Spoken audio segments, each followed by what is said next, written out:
not too happy actually with the sound of this. So I got to start speaking with a booming voice, right? Oh, I'm Jonathan Masters, and you will listen to me. I'm Jonathan Masters. Okay. So I'm going to keep on reading America's Liberation Education, PDF, page 22. Okay. He who makes a beast of himself takes away the pain of being a man. Hunter S. Thompson, 1972. For Jean-Jacques Rousseau, people are born good, and therefore that goodness needs to be locked in at a young age. Form an enclosure around your child's soul. Protect that child's soul. Don't let them be malleable. Don't let them be, manipulated and conform to any person that just tells them what to do. You don't want them to be manipulated for the rest of their life. Let that child live. Let his soul breathe. Children need to become super individuals whose will is strong enough to combat the will of the greatest, meanest, cruelest, strongest oppressor in the world. That's how strong you need to make it. If you make your child strong, you will make your kid good. Also, mothers should breastfeed their own children, and children should be allowed to play outside. These are other Jean-Jacques Rousseau. If the noble savage does not have a proper education, then the noble savage shall transform into a savage monster and assimilate in a world populated with savage monsters. If the kid doesn't have a soul or their will or their own ideas about things, then they will allow the oppressors they will become like the oppressors. They will become psychopathic people that just want to manipulate and control people, or they'll just be kiss asses who just does what anybody else tells them to do. It reminds me also of, I forget who actually said it, but something about if you don't, Teddy Roosevelt, if you don't teach morality with the education, then you're creating a savage beast that's going to, just terrorize the world. And this America, that's what we have here in America. It's dog eat dog. You got super assholes and you got super obedient people, and there's no in between, right? They're either super assholes or they're super obedient. Jean-Jacques Rousseau University, the school for the revolutionaries, will be doused in democracy, doused from head to toe. The school that I'm coming up with. There shall be 5 branches of government: executive, legislative, judicial, election, and media. The first class of students will be forming many of the first that will go down in history and create traditions that will carry on into eternity, such as the university charter or a student's Bill of Rights. So that first class is going to come up with the Constitution, the Bill of Rights. They're going to come up with the greatest books, the 100 greatest books. All the students will be free and equal as the staff and the parents. Everybody gets a vote. Students, parents, staff. They all make up one large democratic block upon which all decisions within that school will be made, making the classroom a democratic setting where everyone feels a responsibility to contribute is a central goal of transformative pedagogy. Bell Hooks out of Christian County, Kentucky. So there's a bunch of bragging about America's democratic system. Yeah, we're democracy, freedom and democracy in America, right? No, America, we know how to do it right. Our culture is supreme and better than everybody. We bomb Iraq and give them freedom and democracy, And that does seem to be they call it a liberal something, a liberal government, I don't know. But that's essentially as one. Huntington, he's all sad, the end of history, right? Oh my God, everybody wants liberal democracies. That's all we want is a bunch of liberal democracies. So make the classroom a democratic setting where everyone feels the responsibility to contribute to its essential goal towards a transformative pedagogy. Bell Hooks gets her thoughts from Paulo Freire. So there's a bunch of bragging about America's democratic system, but essentially just boils down to voting one moment after every 4 years to decide which one of the representatives we want to be our master ruler tyrants. We have a representative democracy, aka a republic, right? John Kane. But republic and representative democracy means the exact same thing. So in our so-called democratic system, we vote once every 4 years, and then we go, we don't even actually get that day off. So that's how it shows you how special we think democracy and elections are. We don't even tell working class people they have a day off on that day. We got a day off for Christopher Columbus Day, for, Genocide Day. We'll give you a day off for that, but not for Election Day.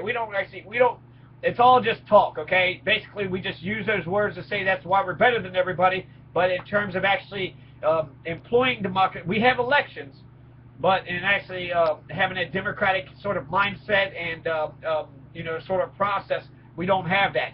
So one Every 4 years, we go vote, we give our power away, and then we're being oppressed, the next day. So we only got, a choice one day, and our choice is to pick our masses. You want this massa, or you want that massa? Stalin or Hitler? Choose one of the lesser of the two evils. Oh, well, who cares? If you don't vote, it doesn't matter. You got to vote. Don't throw your vote away. Don't vote for Nader. You got to vote for Stalin, or you got to vote for Hitler. Those are your two choices. Do you want more bloody war and empire and corporatist, or do you want more bloody war, empire, imperialism, and corporatist? Damned if you do, damned if you don't. So actually, if you vote, you're the ones that's actually ruining this. Right? But that's George Carlin. So that's there's very little democracy in America. The actual process of democracy, the idea of having a governing council or people getting together and making decisions based upon the unit. Go to any business. Go to Burger King. Those employees are not part of the decision-making process. The boss is, and then the shift leader is. There's clear hierarchy. There's a clear corporate ladder, right? This person is over this person is over that person. And there's very little democracy in America. It's mostly autocratic dictatorships. Rule by one. Dictatorships. Do as I say. No democracy in the workplace, in the home, the political establishment, in the schools. Everywhere you go. Everywhere in America. In the workplace, the homes, political establishment, in the schools. So take Kentucky, for example. This was in 2011. This actually just happened on May the 20th. We had a 30% turnout rate.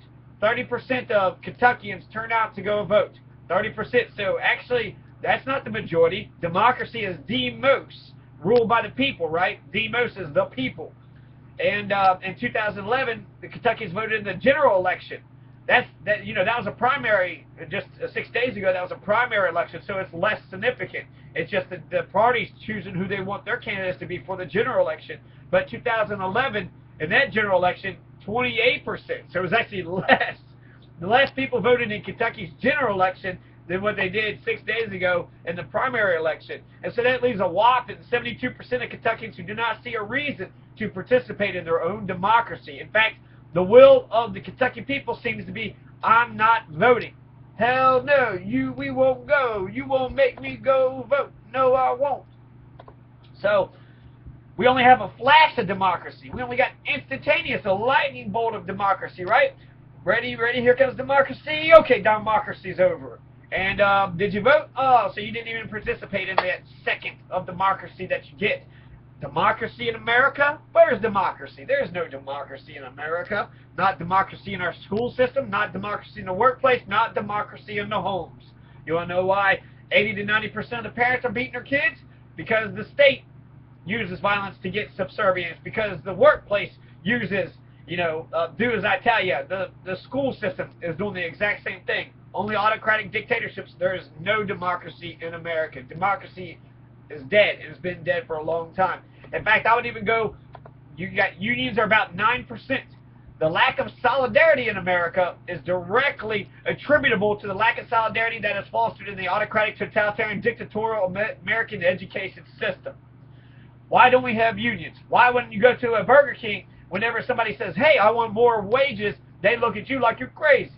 Well, what do you mean? You got to do what the massa says. The massa, you just kiss the massa's butt. That's what you do. You're a worker. Come on, nah, please. But that's not how democracy, that's not how solidarity works. Solidarity is, there's a part about in Django, right? How come you have all these slaves never rebelled against these white massas? There's even one slave that was like sitting there shaving the massa. He could have just slit his throat. But every day, just like a little kiss-ass, little happy, little oppressed, creature, he just did what he was told. He made his massa happy. Same thing with the classrooms. You got one autocratic dictator and 30 kids. You would think it would be easy for 30 kids to be able to overthrow that one person, but no. The oppression and the autocratic dictatorship of American society is so institutionalized, there is no room for solidarity. So you want to know why that the union movement is going down? You want to know that working people aren't standing up in mass? It is because that we don't have democracy. There's no democracy. We're not being taught democracy in the classrooms, which should be more of a training ground, right? Of how to interact with each other properly. But it's not even close. If anything, it's a training ground for us to be, corporate kiss asses. So it comes from the industrial age, industrial model, which we don't have any more manufacturers or the industries anymore. So they're teaching us these ways when we need innovative and creative people now to start their own businesses and do their own things. So in America, for private sector workers, 66%, oh my God, even less. I thought it was 99%, but in the private sector, 6.6% of them are unionized. So in Burger Kings and Walmart and all the private sector people, only 6.6%. That's it. Now the public sector, that's a little bit different. So your teachers, your firefighters, your police officers, 35.9% are unionized. If you got a union job, you got a pretty good, that's a contract with the employer. It's a good job. Usually it's good paying. Actually, there's a lot of six-figure jobs that are unionized. So in the public sector, they're doing it way better. 36%. It's still not the majority, but it's 66% or 36%. So the private sector workers are 6.6%, which is sad and pathetic. You tell me that Burger King is treating all their employees correctly, Walmart's treating? No, absolutely not. In 2012, 7.3 million employees in the public sector belonged to a union, compared with 7.0 million union workers in the private sector. So the numbers are about the same, right? Rarely do students unite as a student body in order to accomplish a common goal. The students don't get together. They don't collaborate. The student council is absolutely irrelevant. Usually it's, allowed to run with the permission of the establishment or the administration. At University of Louisville, the dean would always sit in on all these student council meetings. I remember when I was in the student council in high school, Mary Beth Flynn Herndon, she would say, here's the agenda, read this. Not, hey, discuss what you think, what would make this place better, but just do as you're told. So again, blind obedience to arbitrary authority. That's the American way. So this is, we've been conditioned to be obedient cattle herds, to blindly obey any autocratic authoritarian dictator, classroom, workplace, in the home, in the state, etc. Professors use whatever means available to manage and control their students' behavior instead of observing organized chaos. This authoritarianism is force-fed, and it's ingrained in the young American's mind to the point where real democratic power, such as the mere discussion of politics, looks surreal and weird to them.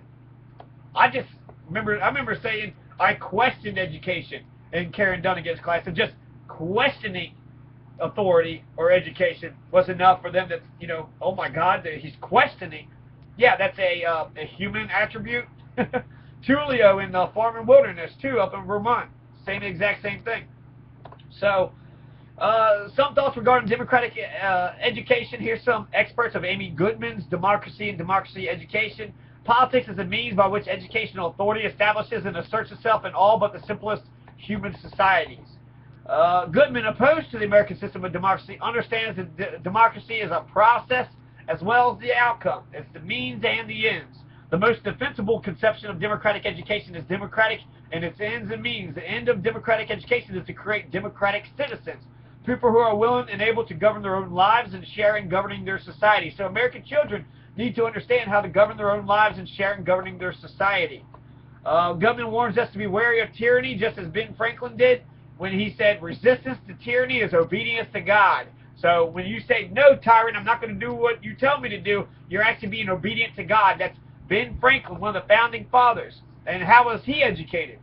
He was right in the middle of the revolution. So you want to sit there and, Ben Franklin is, I really do enjoy Ben Franklin. I don't really like a lot of the founding fathers, but Ben Franklin is the man, okay? So we need to encourage the adults to understand the practices of democratic deliberation, decision-making, for not only the children, but for the adults, too, so that way they understand how things work. So democratic deliberation, decision-making, we need to have decision-making skills. She likes John Dewey's Laboratory School in University of Chicago. It tends to be a miniature community and embryonic democratic society. Teaches the children its self-governance while they're being governed. So there's a sort of a contradiction there, right?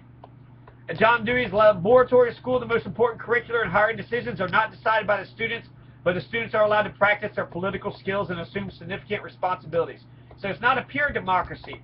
That's where I want to get, the school for the revolutionaries. School of the revolutionaries, for the revolutionaries, by the revolutionaries.